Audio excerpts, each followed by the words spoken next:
가정의 달이고 오늘은 어버이 주일입니다. 우리 옆에 분들과 인사하실 때 효성스러운 가족 됩시다. 그렇게 효성스러운 가정 됩시다. 그렇게 인사하겠습니다. 한 번 더 인사하겠습니다. 열왕기 하서를 읽어봅시다. 그렇게 한 번 인사하겠습니다. 다음 주는 열왕기 하서입니다.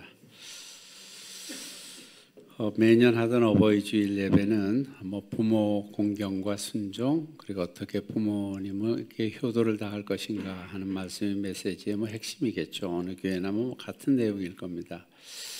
똑같은 메시지를 전해야 하나 생각을 했습니다만은 이건 선택의 문제가 아닌 것 같아요. 교회력에 있고요, 교단 행동 예배 지침에도 있는 내용이기 때문에 나누려고 하고, 제가 해야 이제 몇 번 더 하겠습니까? 그래서 오늘도 같은 부모 공경에 대한 말씀입니다. 지금 월삭 예배가 10계명으로 1계명서부터 몇 계명까지 했죠? 4계명까지 했습니다. 안식일을 기억하여 거룩하게 지켜라까지 했는데, 다음 달이 이제 5계명이 될 텐데 5계명을 미리 하는 거로 해야 되겠다. 그래서 오늘 그대로 5번째 계명, 10계명의 5계명 말씀이 오늘 부모를 공경하라, 내 부모를 공경하라 하는 말씀이기 때문에 이 말씀을 전하고, 그리고 아무리 해도 지나치지 않은 것이 효에 대한 말씀, 그리고 부모 공경에 대한 말씀이 아닌가 생각을 합니다.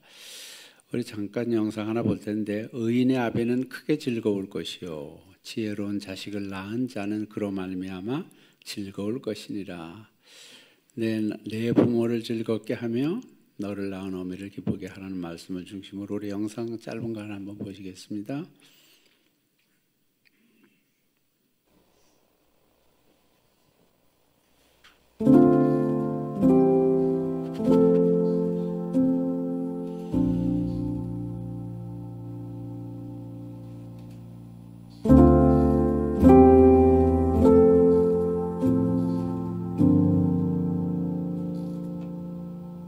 기쁨인가 봐요. 기쁨이.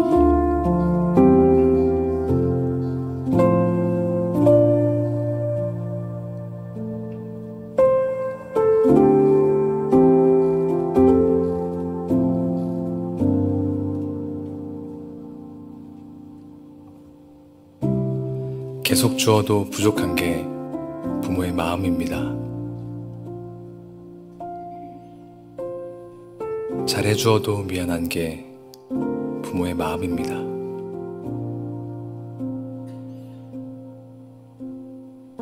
우리는 부모님의 희생과 헌신을 얼마나 생각하며 살고 있습니까?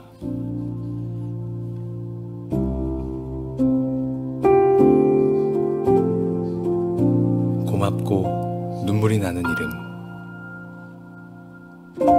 부모님, 당신을 사랑합니다.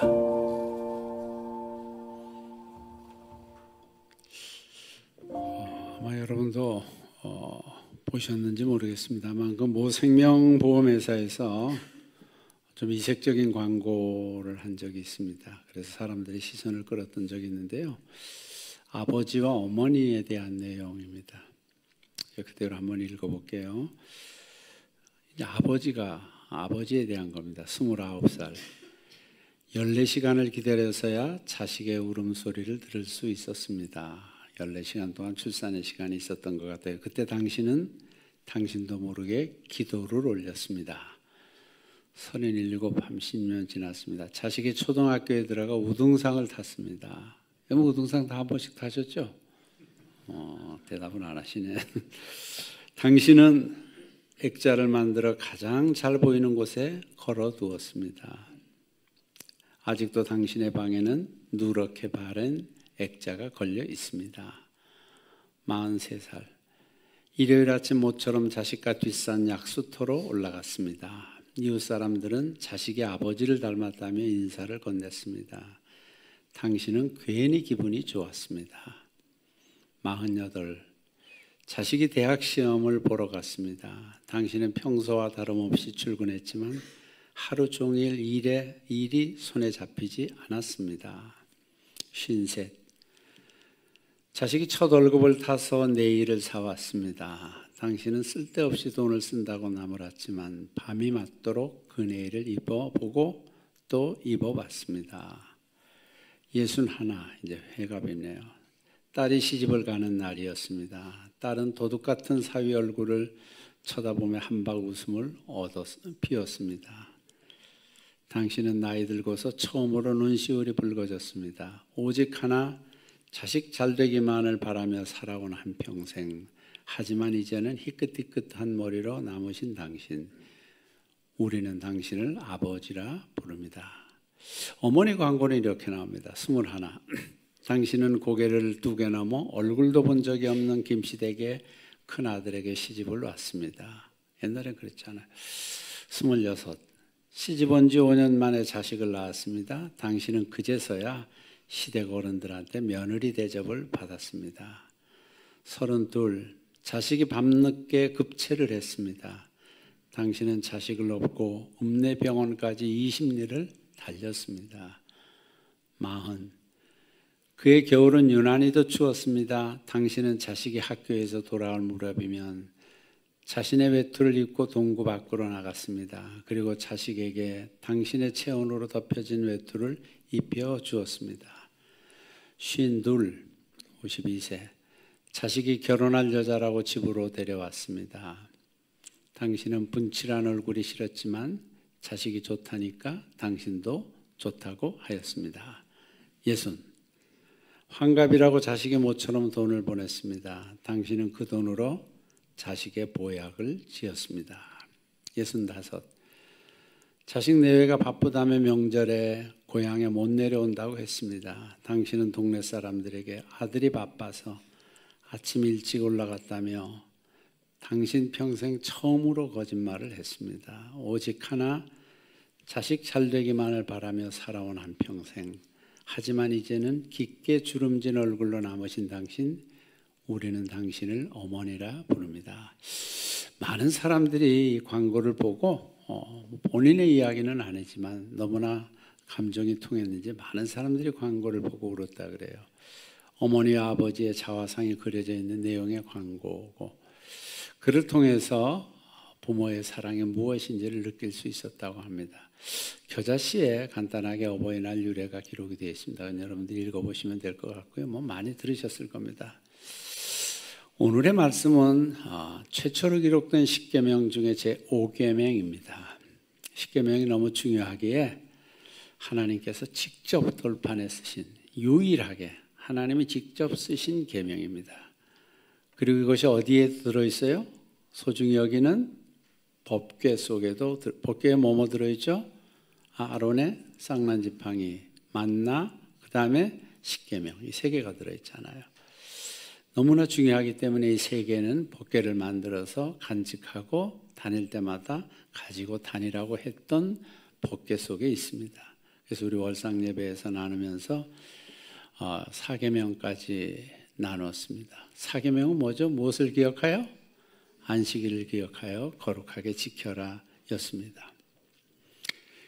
십계명은 2개의 돌판으로 되어 있다 그랬죠? 2개의 돌판. 2개의 돌판인데 한쪽 편에는 1부터 몇 계명까지? 4계명까지. 그냥 통밥으로 5계명까지요. 절반으로 생각하면 안 돼요. 1부터 4계명은 누구에 대한 계명? 하나님께 대한 계명, 일컬어 대신 계명. 그 다음에 6부터 10계명은 사람에 대한 계명, 이웃에 대한 계명, 대인 계명. 어떻게 하나님을 사랑하며 어떻게 사람을 사랑하는지를 알려준 것이 십계명의 저 2 돌판에 있습니다. 근데 그 연결하는 가장 중앙에, 그래서 어떤 분들은 부모를 하나님처럼 섬겨야 되기 때문에 대신 계명에 넣는 사람들도 있어요. 그래서 가장 중간에 5계명에 있는 계명이 오늘 본 말씀 부모에 대한 공경이고, 이것은 2계명을 하나님 사랑과 이웃 사랑, 하나님과 이웃을 연결하는 다리와도 같다고 합니다. 다리가 끊어지면 어떻게 돼요? 사고 나죠.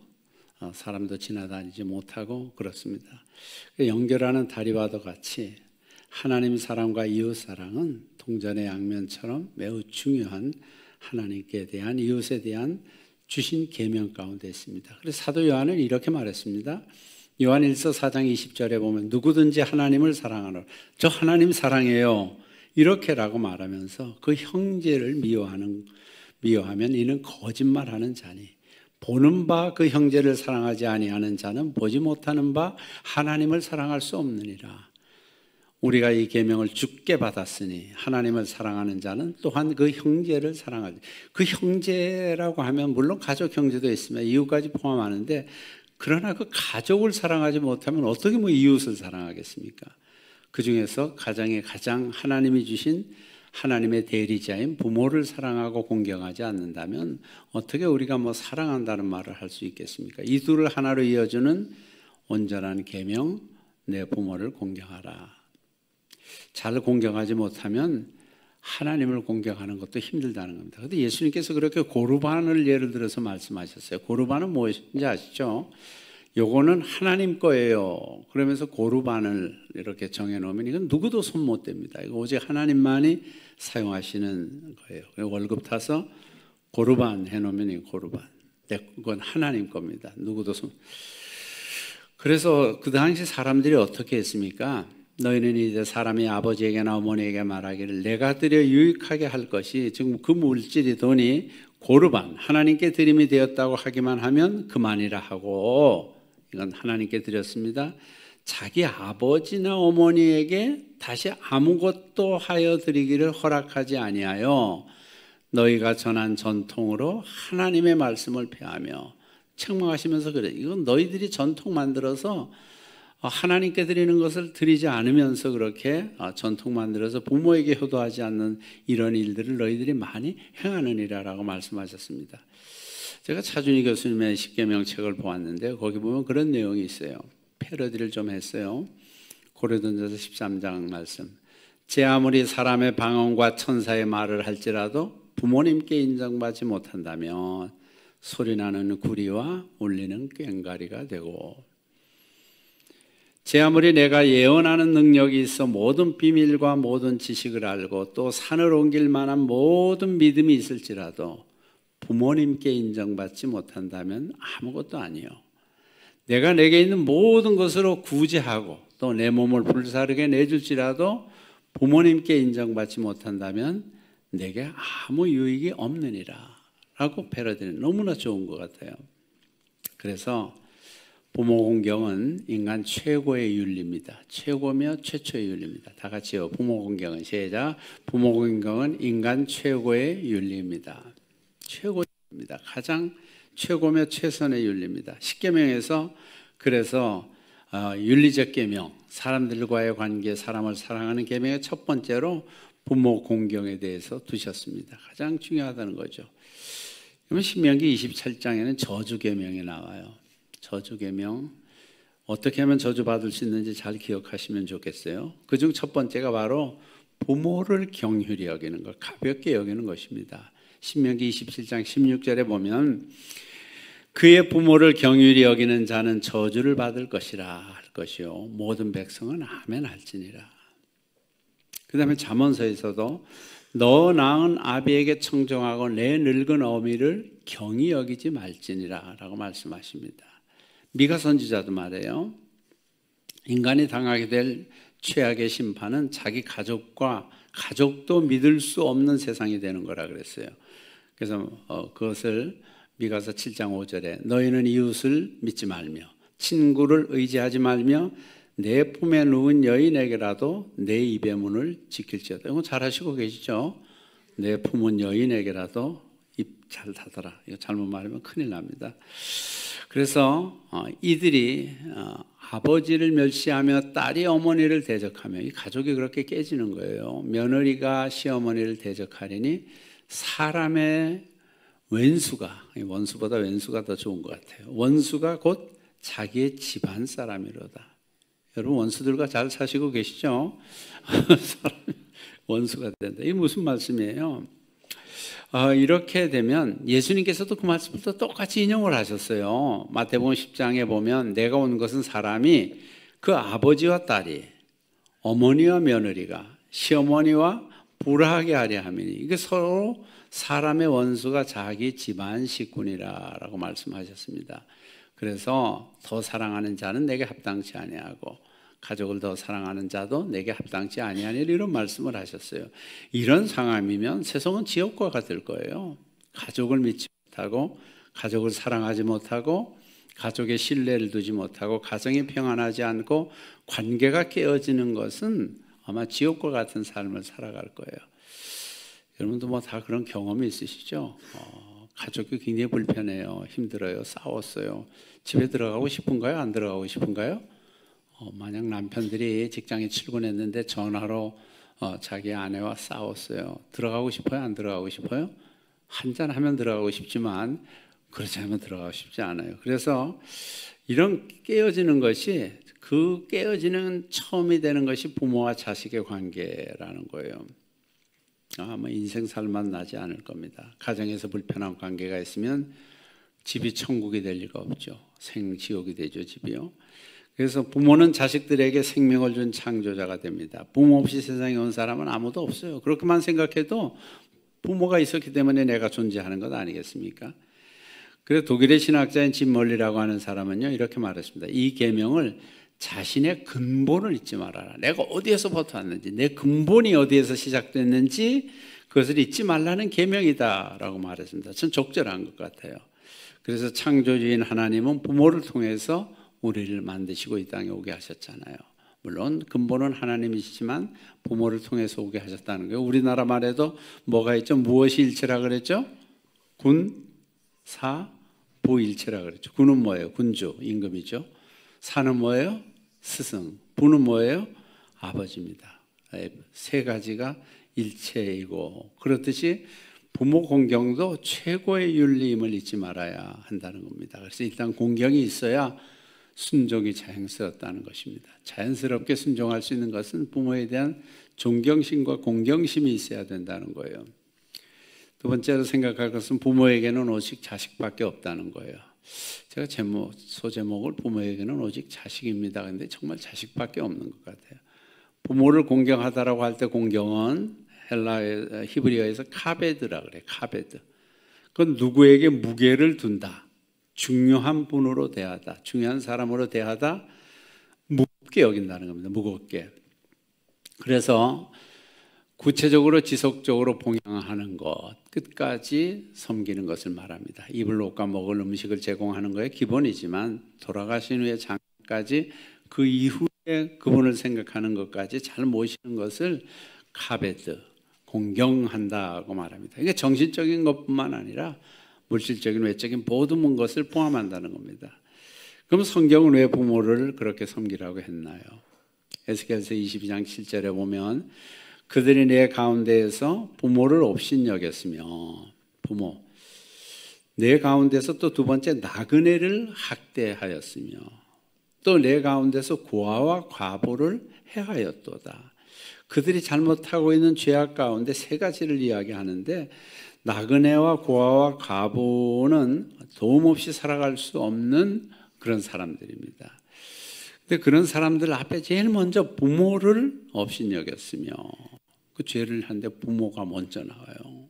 얼마나 그 당시 사회가 피폐한 사회인지를 볼 수 있어요. 이런 사람들은 모두 고아와 과부 나그네는 외부의 도움 없이는 살아갈 수 없는 존재들입니다. 근데 부모도 그렇다는 거예요. 부모가 되면 뭐 경제적 능력을 잃잖아요. 그래서 고대 사회에서는 노인들을 대부분 노후를 자식에게 의존합니다. 뭐 지금도 그렇습니다만. 그러므로 부모 공경은 자식들이 그것을 기억하여서 그 모든 힘을 상실한 노부모를 마음으로 존경하고 물질적으로 돌보아 주어야 한다고 말합니다. 그래서 잠언서 말씀 앞에 본 거 말이에요. 너를 낳은 아비에게 청종하고 내 늙은 어미를 경히 여기지 말지니라.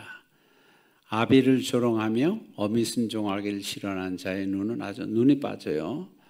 골짜기에 까마귀에게 쪼이고 독수리 새끼에게 먹히리라. 아주 그렇게 좀 구체적으로 말씀하고 계세요. 그래서 부모가 경제력 없고 힘이 없어졌다고 하더라도 자식 앞에서 항상 약자잖아요. 그렇기 때문에 우리 말에도 자식 이기는 부모 없다라는 말이 있잖아요.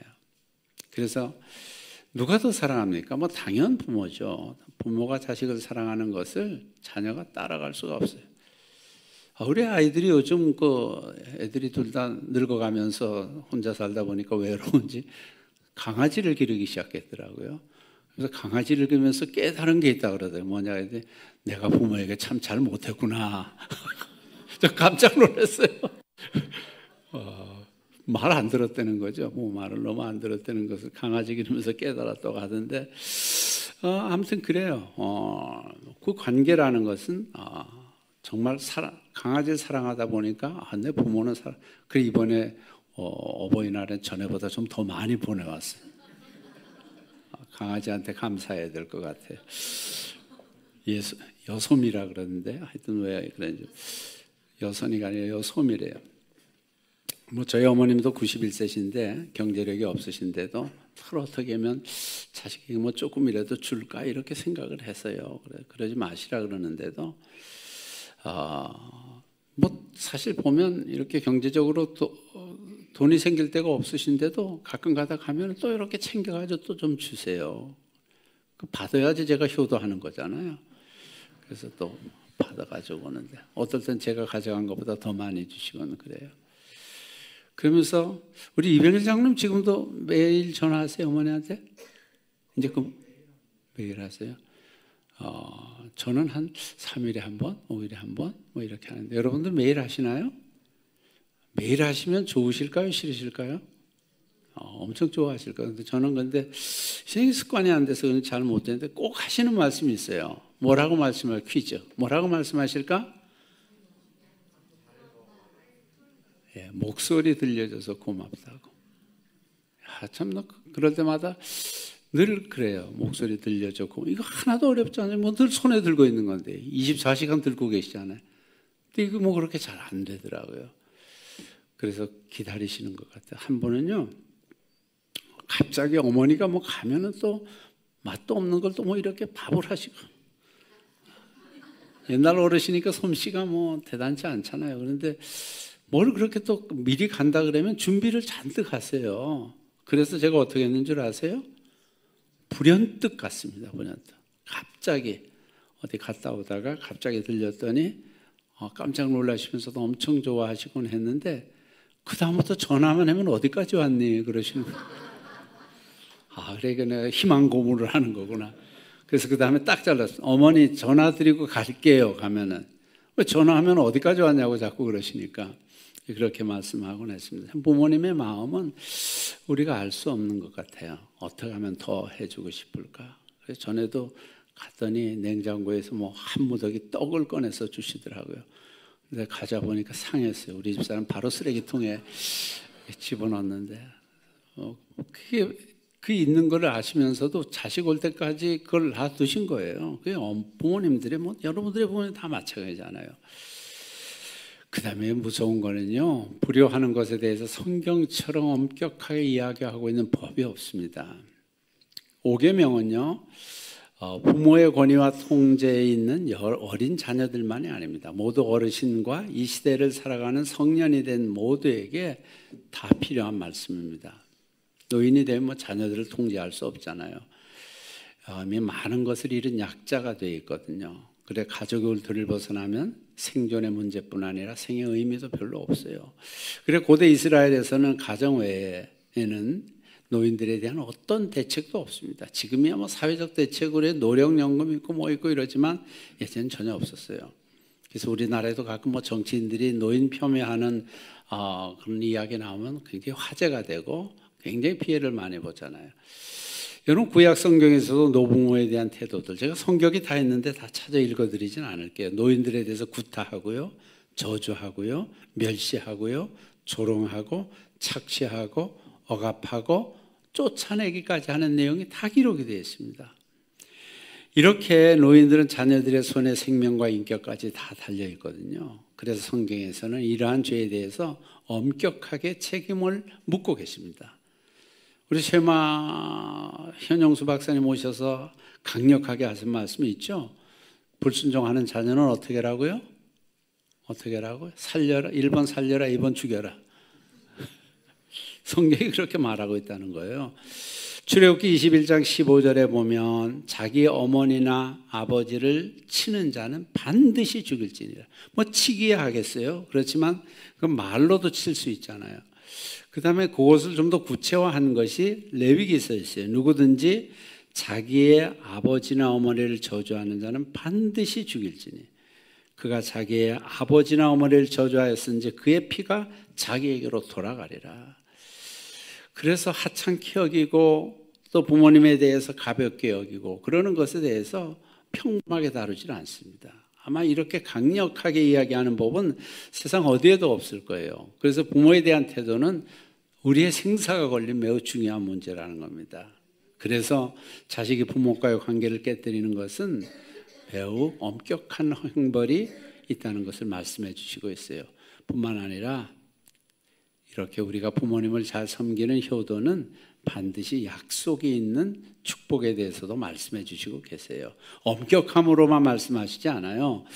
그래서 2계명에 보면요 이렇게 나옵니다. 약속이 2계명이 나오는데 10계명의 제2계명에 나를 사랑하고 뭐 우상을 만들지 말라 쭉 말씀하신 다음에 나를 사랑하고 내 계명을 지키는 자에게는 1000대까지 은혜를 베풀겠다. 이게 좀 막연해요. 이건 올해 내가 뭐 1000대까지 살 걸도 아니고 1000대까지 은혜를 베푸는 게 나하고 큰 상관이 없을 수도 있잖아요.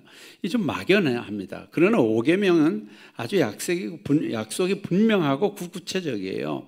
뭐라고 말씀하시겠어요? 오늘 뭐라고 말씀하셨죠? 부모를 공경하면 어떻게 되고 어떻게 되죠? 예. 하나님이 내게 준 땅에서 내 생명이 길리라. 그러니까 죽고 싶지 않으면 부모님 섬겨야 된다는 거. 일찍 죽고 싶지 않으면 내게 준 땅에서 생명이 길리라. 에베소서 6장 2절도 바울도 똑같이 말합니다. 다 같이 한번 해볼까요? 시작. 내 아버지 어머니를 공경하라. 이것이 약속이 있는 첫 계명이니 이로써 내가 잘되고 땅에서 잘되고 장수한다라고 분명히 약속을 못 받고 있다는 겁니다. 그러니까 매우 중요해요. 그래서 바울은 약속 있는 첫 계명이다라고 말씀하십니다. 땅에서 잘되고 장수한다. 오래 사시고 싶으시죠? 할 수 있는 방법이 뭐예요? 부모에게 효도하는 거예요. 그래서 모든 일이 잘 된다고까지 바울은 말하고 있습니다. 신명기서에서도 일찍 그 말씀이 나왔어요. 5장 16절에 보면 너는 너의 하나님 여호와의 명한 대로 내 부모를 공경하라. 그리하면 너의 하나님 여호와가 내게 준 땅에서 내가 생명이 길고 복을 누리리라 구체적으로 말씀하셨습니다.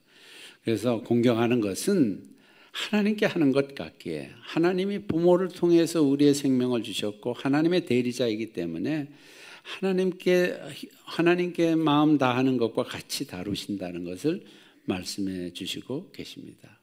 구체적으로 너무 잘 아시죠? 아까 읽은 말씀 똑같아요.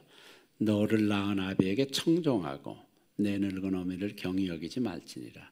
내 부모를 즐겁게 하며 너를 낳은 어미를 기쁘게 하라.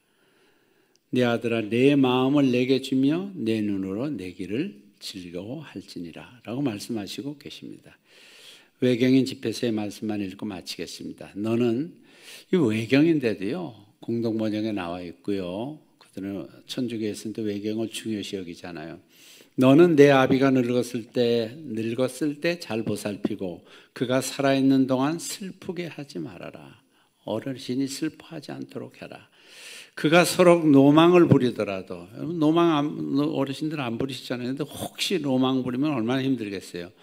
그래서 구체적으로 노망을 부리더라도 잘 참아 받고 내가 저묻고 힘있다고 해서 그를 업신여기지 말아라. 아비를 잘 섬긴 공은 잊혀지지 않으리니 내 죄는 용서받고 죄까지 용서받는다고 해요. 새 삶을 이룰 것이라. 내가 역경에 처했을 때 주님께서는 너의 효도를 기억하게 어려운 일이 당하면 하나님이 우리의 선행을 기억하는 것 중에 가장 중요한 게 효도하는 것을 기억하시겠다고 그 집회서에서는 말하고 있어요. 내 저는 얼음이 햇볕에 녹듯이 쓰러질 것이다. 이 얼마나 외경에서 죄와 문제를 관계하고 있는 것을 볼 수가 있습니다. 여러분 오늘 어버이 주일입니다. 효도 잘 하시고 계시겠지만 다시 한번 마음 다하여 효도를 통해서 하나님이 주신 계명을 잘 지키시고 여러분들이 이 땅에서 하나님이 주신 은혜의 복을 누리시는 여러분들 되시기를 주의 이름으로 축복합니다. 기도하겠습니다. 하나님 감사합니다. 어버이 주일을 맞아서 다시 한번 저희들이 하고 있는 효에 대해서 생각해 보도록 도와주셔서 감사합니다. 하나님이 십계명의 5번째 계명으로 분명히 못 받고 계시고 이를 통하면 이 땅에서 잘되고 장수한다고 하는 구체적인 약속까지 주셨습니다. 하나님 부족했던 효 다시 한번 돌아보게 하시고 우리의 마음으로 효성을 다해 어르신들을 섬기는 제 모든 가정들 되도록 축복해 주시옵소서. 예수님의 이름으로 기도드립니다. 아멘.